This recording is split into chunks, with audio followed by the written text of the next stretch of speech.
नमस्कार दोस्तों, कैसे हैं आप सब। आज मैं आपके लिए लेके आई हूँ भगवान सत्यनारायण व्रत कथा प्रथम अध्याय। तो आइए शुरू करते हैं। बहुत समय पहले की बात है। सर्वशास्त्र ज्ञाता श्री सूत जी से हजारों की संख्या में ऋषि मुनि गण मिलने पहुँचे। वहाँ पहुँचकर सभी मुनियों ने सूत जी को नमन किया और पूछा, हे परमपिता, कलयुग के समय में ईश्वर की भक्ति के लिए मनुष्य को क्या करना होगा। कलयुग में उन्हें मोक्ष की प्राप्ति कैसे होगी। हे प्रभु, कृपया आप हमें किसी ऐसे तप के बारे में बताएं जिसे करने से मन की मुराद पूरी होने के साथ ही पुण्य प्राप्त हो जाए। ऋषियों की बात सुनने के बाद सूत जी बोले, हे मुनि गण, आप सभी ने मनुष्य के हित के बारे में एक अच्छा सवाल किया है। मैं आप सभी को एक ऐसे व्रत के बारे में बताऊंगा जिसके बारे में खुद लक्ष्मीपति ने नारद मुनि को बताया था। आप सभी इस व्रत को ध्यान पूर्वक सुने।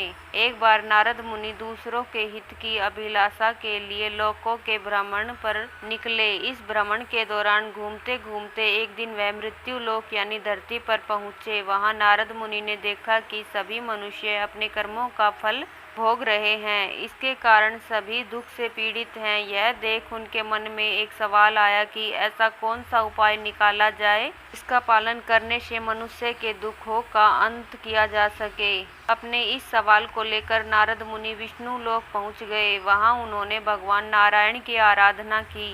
प्रार्थना करते हुए नारद मुनि, हे प्रभु, आप तो सर्वशक्तिशाली हैं, आपका कोई अंत नहीं। आप सभी भक्तों के कष्ट को दूर करते हैं, आपको मेरा प्रणाम है। नारद मुनि की यह बात सुनकर भगवान विष्णु प्रकट हुए और कहा, हे नारद मुनि, आपके मन में ऐसा कौन सा सवाल है इसके लिए आप यहाँ पधारे हैं। परमपिता विष्णु की बात सुनकर नारद मुनि बोले, प्रभु, मृत्यु लोक में मनुष्य अपने कर्मों के दुख झेल रहे हैं। भगवान, आप अगर मुझ पर तनिक भी दया करते हैं तो कृपया करके मुझे बतलाइए कि मानव ऐसे कौन से काम करे जिससे उन्हें दुख से मुक्ति मिल जाए। भगवान विष्णु ने जवाब में कहा, हे मुनि, मानव जाति की भलाई के लिए आपने एक अच्छा सवाल किया है। मैं आपको यह बात बताऊंगा जिसका पालन करने से मनुष्य का मोह से नाता छूट सकता है। इतना कहने के बाद विष्णु जी ने व्रत के बारे में बताना शुरू किया। उन्होंने कहा, स्वर्ग और मृत्यु लोक दोनों लोकों में एक ऐसा व्रत है जिसे करने से पुण्य की प्राप्ति हो सकती है। उस व्रत का नाम है श्री सत्यनारायण भगवान की पूजा। इस व्रत को पूरी विधि विधान से जो भी करेगा उसे सुख और मोक्ष की प्राप्ति होगी। भगवान से इस व्रत के बारे में सुनते ही नारद मुनि ने फिर पूछा, हे ईश्वर, इस व्रत को करने से कौन सा फल मिलेगा और इसे करने की क्या विधि है। इस व्रत को सबसे पहले किसके द्वारा किया गया था और इस व्रत को किस दिन करना शुभ होगा। प्रभु, आप इस सभी सवालों के जवाब दें। नारद के सवालों का जवाब देते हुए भगवान विष्णु कहते हैं, दुखों को दूर करने वाले इस व्रत को करना बहुत आसान है। इसको करने के लिए मनुष्य को पूरी भक्ति से शाम के समय ब्राह्मणों के साथ श्री सत्यनारायण भगवान की पूजा करनी होगी। इसके लिए सबसे पहले भोग तैयार होगा। भोग के लिए दूध, केला, घी और गेहूं के आटे को 1/4 भाग में लेना होगा। गेहूं नहीं है तो उसकी जगह साठी के आटे का उपयोग किया जा सकता है। फिर शक्कर और गुड़ सहित सभी खाने योग्य पदार्थों को मिलाकर भगवान को भोग लगाना होगा। व्रत रखने वालों को भजन कीर्तन का आयोजन करना होगा। भक्ति में लीन होकर भगवान सत्यनारायण की अर्चना करनी होगी। इसके बाद व्रत करने वाले को ब्राह्मणों और सभी परिजनों को भोजन कराना चाहिए। इसके बाद व्रत रखने वाला खुद भोजन करेगा। इस तरह पूरी विधि के साथ सत्यनारायण भगवान की पूजा करने से मनुष्य की हर इच्छा पूरी हो सकती है। साथ ही यह कलयुग में मोक्ष प्राप्त करने का एकमात्र उपाय है। ऋषि मुनियों को नारद और भगवान विष्णु की कहानी सुनाने के बाद श्री सूत जी ने कहा, हे मुनिगण, जिस व्यक्ति ने सबसे पहले इस व्रत को किया था, मैं उसके बारे में भी आप लोगों को बताता हूँ, ध्यान से सुने।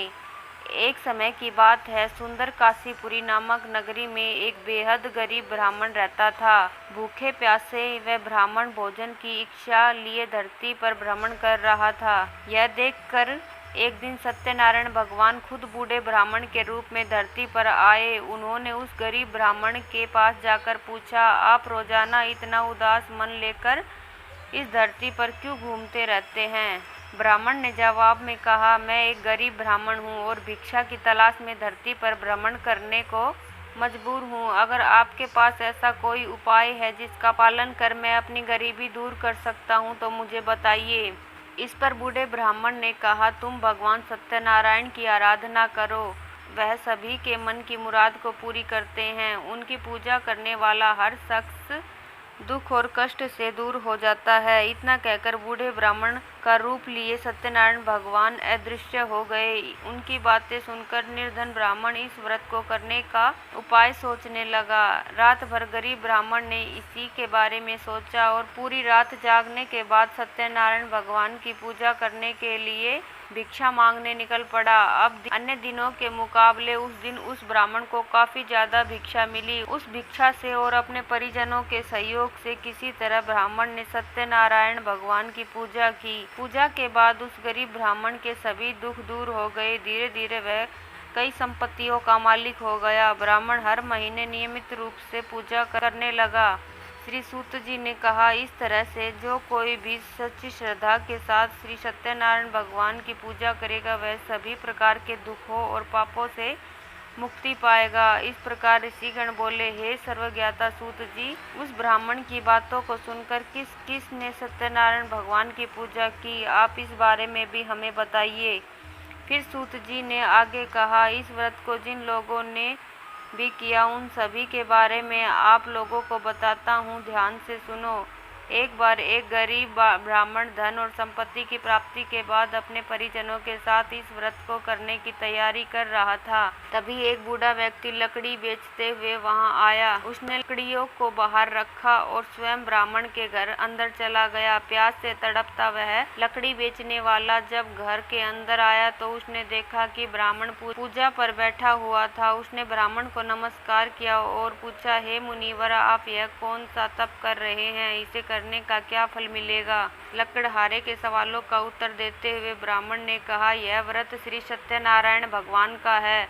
इसे करने से मन की इच्छा पूरी होती है। इसी व्रत का पालन करके मुझे धन की प्राप्ति हुई है। ब्राह्मण से इस व्रत के बारे में सुनकर लकड़हारा बेहद खुश हुआ। उसने चरणामृत व प्रसाद ग्रहण किया और तुरंत अपने घर चला गया। घर पहुंचकर उसने निश्चय किया कि किसी भी हाल में वह भी श्री सत्यनारायण भगवान की पूजा करेगा।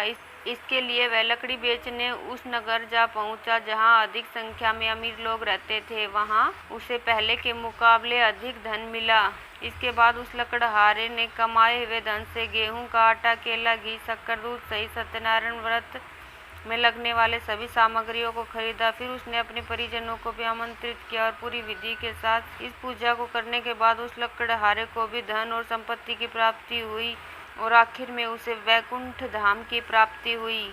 इस प्रकार भगवान सत्यनारायण की कथा पूर्ण हुई। जय हो भगवान सत्यनारायण की। अगर आपको कहानी अच्छी लगी हो तो दोस्तों मेरी वीडियो को लाइक करें और मेरे चैनल को सब्सक्राइब करें ताकि आपको अगली वीडियो की नोटिफिकेशन मिल जाए। धन्यवाद दोस्तों वीडियो देखने के लिए।